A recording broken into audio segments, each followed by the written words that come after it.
台中有4位高中生，明年要申请到国外去读大学。今年先联手来举办联合的美展，为规划到布置拢家己来，嘛来展现这3年来学习的成果。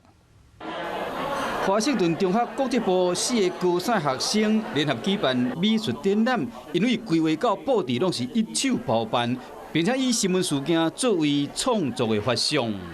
这次复合媒材的主题是以战争为主轴，因为建筑物被受破坏，造成人迹罕至，导致人们无法去居住。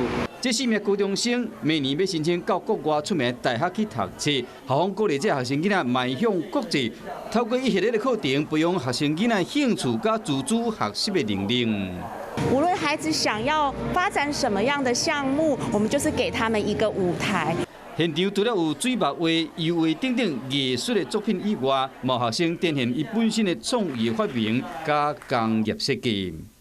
Hello， 大家好，我是乃瑜，要教给大家2个任务。第一个，华视新闻的脸书专页，你按赞了吗？